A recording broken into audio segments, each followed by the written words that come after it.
यह हैं विनय नरवाल लेफ्टिनेंट। मरने के कुछ चंद मिनट पहले अपनी पत्नी के साथ यह हंसी खुशी में हैं। अभी इसके बाद ही इनकी गोली लगने से मौत हो गई थी। आप इनकी खबर आगे पूरा विस्तृत रूप से देखें। नमस्कार, न्यू डायरी अपडेट में आपका स्वागत है। आपको ले चल रहा हूँ एक दुखद खबर की ओर, जिसमें आतंकवादी घटना में अभी 7 दिन पहले शादी हुई थी और लेफ्टिनेंट की गोली लगने से मौत हो गई। पूरा परिवार दुखी में है। हरियाणा के रहने वाले थे।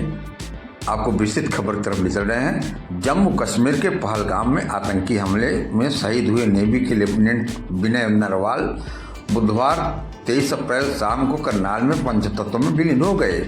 उनके अंतिम संस्कार के दौरान पत्नी हिमांशी की शहीद का चेहरा देखने आते हुए फोटो सामने आई है। इसमें वो भावुक होकर अंतिम दर्शन के समय शहीद को ध्यान से देख रही है। बता दें कि वहीं शहीद के अंतिम संस्कार में हरियाणा के सीएम नायब सैनी भी पहुंचे। इस दौरान उन्होंने परिजनों से भी मुलाकात की। सीएम को देखकर शहीद की बहन सृष्टि नरवाल फूट फूट कर रोई। इसमें सीएम से कहा, मुझे बदला चाहिए। सीएम मेरे भाई को मारा है, जिन्होंने मेरे भाई को मारा है उसे मुर्दा देखना है। शहीद की अर्थी को बहन ने कंधा दिया और चचेरे भाई की बहन सृष्टि ने ही मुखाग्नि दी। इसके अलावा जब जम्मू कश्मीर में से लेफ्टिनेंट का पार्थिव शरीर दिल्ली पहुंचा तो वहां पत्नी हिमांशी नरवाल ताबूत से लिपट कर रो पड़ी। इसके बाद उन्होंने सैल्यूट किया। अंतिम यात्रा के दौरान पिता गाड़ी में हाथ जोड़े खड़े रहे। बता दें कि 26 वर्षीय लेफ्टिनेंट को आतंकियों ने मंगलवार 22 अप्रैल दोपहर 2:45 बजे पहलगाम की बैसरन घाटी में नाम पूछने के बाद सिर में गोली मारी थी। जब फायरिंग की गई तब उसकी पत्नी साथ थी। उसकी 7 दिन पहले ही शादी हुई थी। दोनों हनीमून मनाने के लिए गए थे। आपको बता दें कि विनय नरवाल मूल रूप से करनाल के भुसली गांव के रहने वाले थे, लेकिन 15 साल से उनका परिवार सेक्टर 7 में रह रहा था। 3 साल पहले उनका चयन नेवी में हुआ था। विनय की ड्यूटी केरल के कोच्चि में थी। उनका 2 महीने पहले ही गुरुग्राम की हिमांशी के साथ रिश्ता पक्का हुआ था। आपको बता दें 28 मार्च को विनय नरवाल शादी के लिए छुट्टी लेकर आए थे। 16 अप्रैल को मसूरी में उनकी शादी हुई। 19 तारीख को करनाल में रिसेप्शन पार्टी रखी गई थी। शादी के बाद उनका यूरोप में हनीमून का प्लान था। इसके लिए वीज़ा भी अप्लाई किया था, लेकिन वीज़ा नहीं लग पाया और यूरोप जाने का प्रोग्राम कैंसिल हो गया। इसके बाद 21 अप्रैल को दोनों जम्मू कश्मीर के लिए निकल गए। बता दें कि 22 अप्रैल को वे पहलगाम में होटल में ठहरे हुए थे। हिमांशी नरवाल ने कहा कि जब मैं बैसरन घाटी में घूम रहे थे उसी दौरान आतंकियों ने विनय पर फायरिंग कर दी, जिसमें उनकी मौके पर ही मौत हो गई। हिमांशी ने कहा कि आतंकियों ने नाम खोजकर गोली मारी। हिमांशी का वीडियो भी वायरल हुआ था, जिसमें हिमांशी कह रही है कि मैं अपने पति के साथ भेलपूरी खा रही थी। एक आदमी आया और कहा कि वो जात पूछा और फिर गोली मार दी। आपको बता दें कि विनय की मौत की सूचना मिलते ही उनके पिता, बहन और ससुर रात को ही कश्मीर रवाना हो गए थे और बुधवार सुबह विनय का पोस्टमार्टम हुआ। उसके बाद पार्थिव देह हवाई मार्ग से दिल्ली पहुंची। वहां नौसेना चीफ एडमिरल दिनेश के त्रिपाठी ने उन्हें श्रद्धांजलि दी।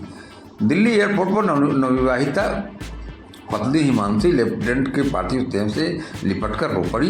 हिमांशी ने विनय के लिए कहा, I am proud of you, मुझे आप पर गर्व है। हिमांशी ने विनय को सैल्यूट करते हुए जय हिंद कहा। जितने भी दिन साथ गुजारे वे बेस्ट थे। मैं जब कैसे जीऊंगी, मैं आपको हर पल याद रखूंगी। आपको सर्वश्रेष्ठ जीवन मिले। बता दें कि इसके बाद दिल्ली से एम्बुलेंस में पार्थिव शरीर करनाल लाया गया। यहाँ कुछ देर के लिए पार्थिव शरीर घर से अंतिम दर्शन के लिए रखा गया। इसके बाद पार्थिव शरीर फूलों से सजी गाड़ी में श्मशान घाट ले जाया गया। इसी दौरान गाड़ी में पिता हाथ जोड़े खड़े रहे। लोगों ने लेफ्टिनेंट की पार्थिव देह पर फूल बरसाए। इसके साथ ही विनय नरवाल अमर रहे और पाकिस्तान मुर्दाबाद के नारे लगाए गए। बहन सृष्टि और चचेरे भाई ने उन्हें मुखाग्नि दी। आपको बता दें कि इस दौरान लेफ्टिनेंट को श्रद्धांजलि देने पहुंचे हरियाणा के मुख्यमंत्री नायब सैनी के सामने बहन सृष्टि फूट फूट कर रोई। बहन ने सीएम के हाथ पकड़े और बिलखते हुए बोली, विनय ने सिर्फ इतना बोला था कि वह मुसलमान नहीं है और आतंकी ने उन्हें गोली मार दी 3 बार। वहां पर 1.5 घंटे तक कोई भी नहीं आया। विनय उस वक्त तक जिंदा था। अगर वहां पर आसपास आर्मी होती तो विनय बच सकता था। कोई नहीं आया वहाँ। सृष्टि ने सीएम से कहा, आई वांट जस्टिस। जिन्होंने मेरे भाई को मारा, मुझे उन्हें मुर्दा देखना है। सृष्टि को धीमी लगते देख सीएम नायब सैनी का भी गला भराया। उन्होंने रुधे हुए गले से सृष्टि को दिलासा दिया और बोले कि जिसने मारा है वो मरेगा। खबर में आप बने रहें, खबर को शेयर करें। आगे आपको और खबर दिखाते हैं, आप देखें। पहलगाम में क्या करता था? मेरा नाम सईद हैदर शाह है जी। ये कल पहलगाम घोड़े चलाने के लिए गया था। अच्छा। मजदूरी को। फिर हम 3 बजे हमने सुना कि वहाँ पे ऐसा वाक़ा हो गया, जिसमें हमने इसको फ़ोन किया तो फ़ोन स्विच ऑफ आया इसका। फिर बाद में जब 3-4 बज गए, 4 साढ़े 4 बजे इसका फ़ोन ऑन हुआ। फिर हम फ़ोन करते रहे तो फ़ोन किसी ने नहीं उठाया। फिर हम गए अजमुकाम थाने में। अच्छा। वहाँ हमने ये रिपोर्ट रखी। फिर हम वहाँ से आए घर में, और फिर बाद में पता चला कि इसको एक्सीडेंट हो गया वहाँ पे। तो फिर हमारे लड़के गए वहाँ, उन्होंने देखा जब तो ये अस्पताल में था वहाँ। तो घर में और कौन कमाने वाला है? और कौन है? और छोटे हैं 2, तो बड़ा यही था कमाने वाला, सबसे बड़ा। हाँ। ये घोड़ा चलाता था वहाँ पे? घोड़े चलाता था। क्या अपील रहेगी आपकी सरकार से? क्या अपील रहेगी? जिसकी जान थी वो चली गई, तो क्या अपील है? हाय अल्लाह के कर खुदाया। घर में और कोई नहीं है कमाने वाला? ना। हाँ। ये कमाने वाला। ये वहाँ पे घोड़ा चलाता था? हाँ, घोड़ा चलाता था। ये हाय खुदाया। आप अपना नाम बताइए। वालेकुम सलाम। मेरा नाम सईद बाग सिंह शाह जी। मैं यहाँ इसके चाचा हूँ जी। इसको कमाने वाला कोई नहीं, ये बड़ा बेटा था। तो अल्लाह की तरफ से था, इसको ये हादसा हो गया।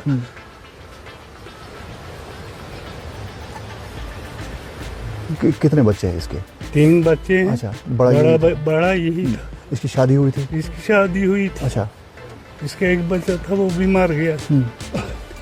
तो अब इसको कमाने वाला कोई नहीं। हमारी अपील है कि बहुत गरीब है ये। बहुत गरीब है, इसको नजरसानी की जाए, इनकी बच्चों को भी हिफाजत की जाए, बस हमारी यही अपील। जी, मेरा नाम गुलाम मोहिउद्दीन शाह है।